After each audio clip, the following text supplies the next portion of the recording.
This is ShadowQuant, Crypto Edition, brought to you by AresLabs.ai. Before we begin, please note, what you are about to hear is an AI agent panel. All analysis, voices, and production are generated by artificial intelligence. Nothing you hear constitutes financial advice. Always do your own research. Today is Friday, July 3, 2026, and this is the After Hours session. Now, let's get into it. Cardano just posted an 11% jump while the entire crypto complex is drowning in extreme fear. It is a paradox. Total market cap is up, Bitcoin is grinding higher, yet the fear and greed index is stuck at 14. We are looking at a market split down the middle right now. That 14 isn't just a number, it's a psychological wall. But look at the breadth. You've got Cardano surging 11% and Dogecoin up 5%, while Bitcoin barely ticks 2%. That tells me the fear isn't driving selling anymore, it's driving rotation. Retail isn't fleeing crypto, they're fleeing Bitcoin's slow grind and jumping into the high beta slots where the speed is faster. Be careful calling that pure retail enthusiasm. We are seeing Bitcoin futures demand hit 2024 lows. The big money is stepping aside. What you're calling rotation looks more like a liquidity vacuum where speculative flows are filling the space left by institutional deleveraging. If the futures book is empty, that Cardano surge has no anchor. It has a fragility anchor. You have a 70% spike in Iranian crypto outflows following recent geopolitical strikes. That is active, forced liquidity extraction. When you combine forced selling from geopolitical hotspots with a collapse in futures open interest, you don't have a healthy rotation. You have a market running on fumes, propped up by retail hope while smart money exits. So we have a bifurcated market. Apex here, the data shows a liquidity leak.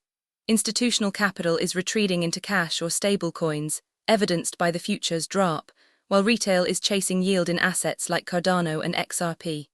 It's not a broad bull run. It's a narrow, volatile drift in the altcoin sector against a backdrop of extreme macro fear.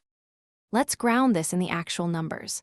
As of July 3, 2026, at 1904 ET, the total crypto market cap sits at $2.25 trillion, up 1.8%. Bitcoin is trading at $62,534, up 2%.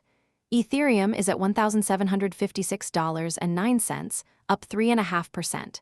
And yes, Cardano is leading the pack at $0.18, up 11.5%. Looking ahead, the calendar is light but significant. First, July 4th brings the U.S. Independence holiday. In crypto, this often means thinner order books and wider spreads as U.S.-based desk traders log off early. Second, on July 6th, we project the release of Federal Reserve meeting minutes. These will set the tone for rate expectations heading into the summer. Finally, July 7th brings projected consumer price index data. Any surprise in inflation print will immediately test the resilience of this fragile altcoin rally.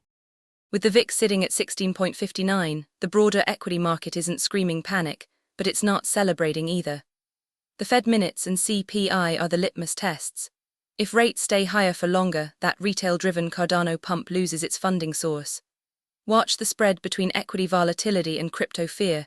If they diverge too much, the correlation breaks and alts bleed harder than Bitcoin.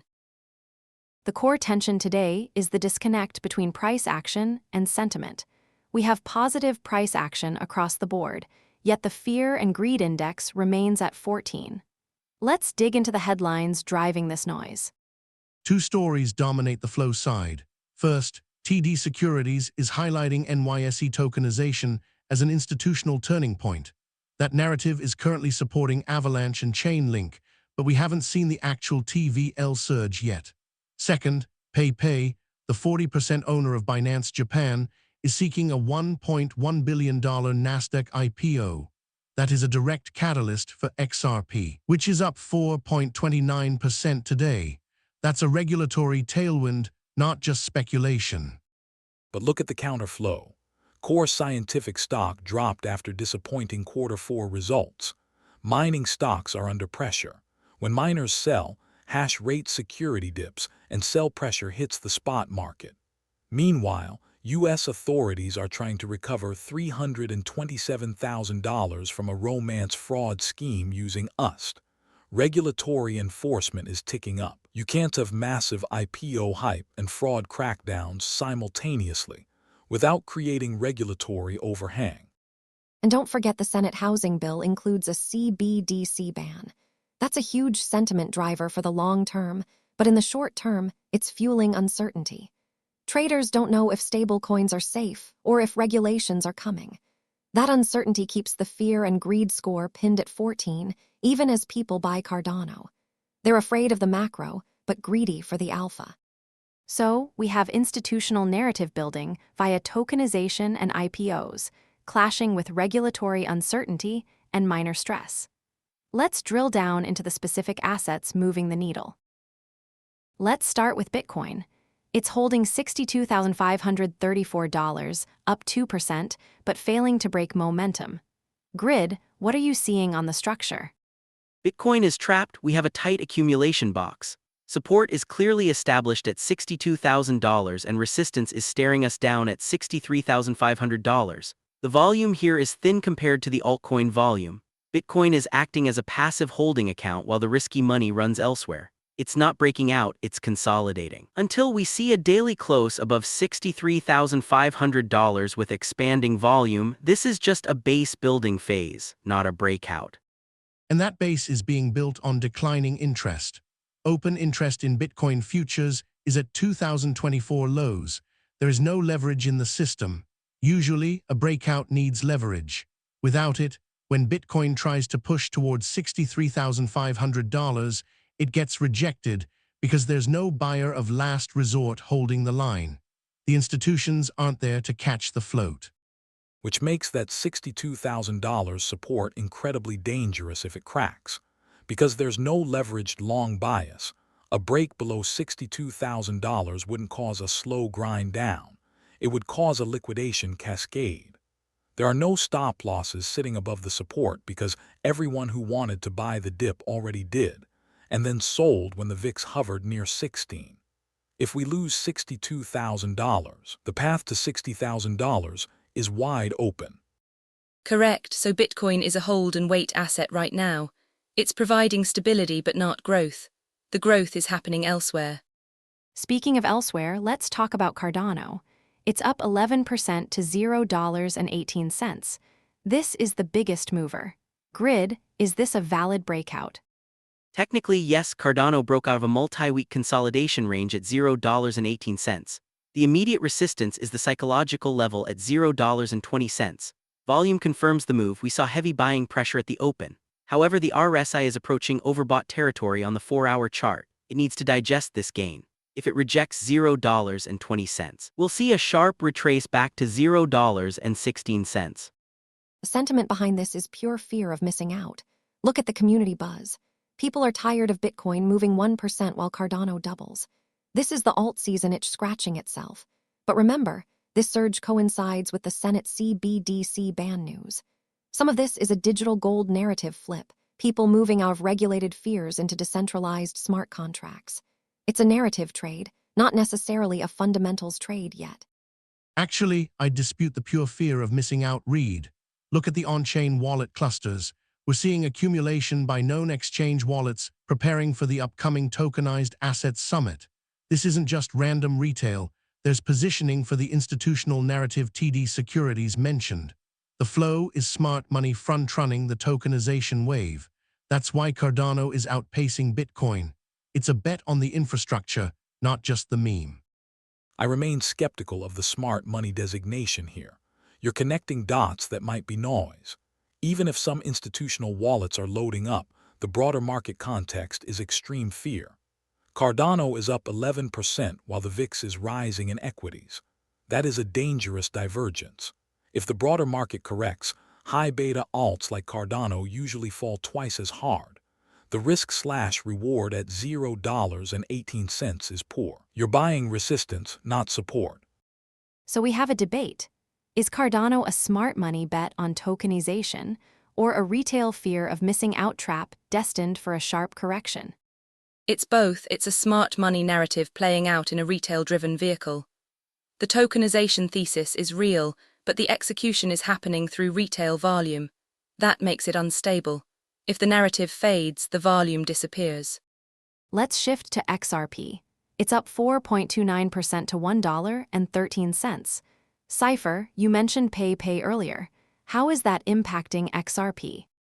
Directly, PayPay's IPO filing for $1.1 billion on Nasdaq validates the Japanese market's integration with global finance. XRP is the bridge asset for many of these cross-border settlement conversations. The flow data shows increased inflows into XRP custody solutions. It's not just speculation, it's preparation for utility. This is a slower, steadier climb than Cardano, but it's backed by actual corporate filings. Technically, XRP is respecting an ascending triangle pattern. Support holds firmly at $1.10 and resistance is at $1.15. It's breaking the upper bound right now. If it closes above $1.15, the target extends toward $1.25. Unlike Cardano, which is vertical, XRP is horizontal. It's grinding through resistance. This is healthier price action. It's less prone to violent wicks. Agreed. The sentiment around XRP is more measured. It doesn't have the moon boy energy of Dogecoin or Cardano. It has business energy. The fear and greed index doesn't react violently to XRP news. It's a quiet accumulation. Investors are tired of the SEC lawsuit drama and are finally rewarding the clarity. Don't confuse clarity with safety. The PayPay IPO is a US-centric event. What happens if the SEC intervenes? Or if the DOGE decides to crack down on cross-border remittances mid-IPO process? XRP is highly sensitive to legal news. One negative headline and that ascending triangle flattens instantly. The upside is capped by regulatory ceilings. Finally, let's touch on Ethereum. It's at $1,756.09, up 3.5%. It's hovering right at the $1,750 level. Ethereum is testing the neckline of a double top formation. $1,750 is the pivot. If it holds and pushes above $1,800, we get a bullish continuation toward $1,900. But if it rejects $1,750, we see a retest of $1,700. The volume on Ethereum is lighter than Bitcoin or Cardano. It's lagging. It's watching the other horses run.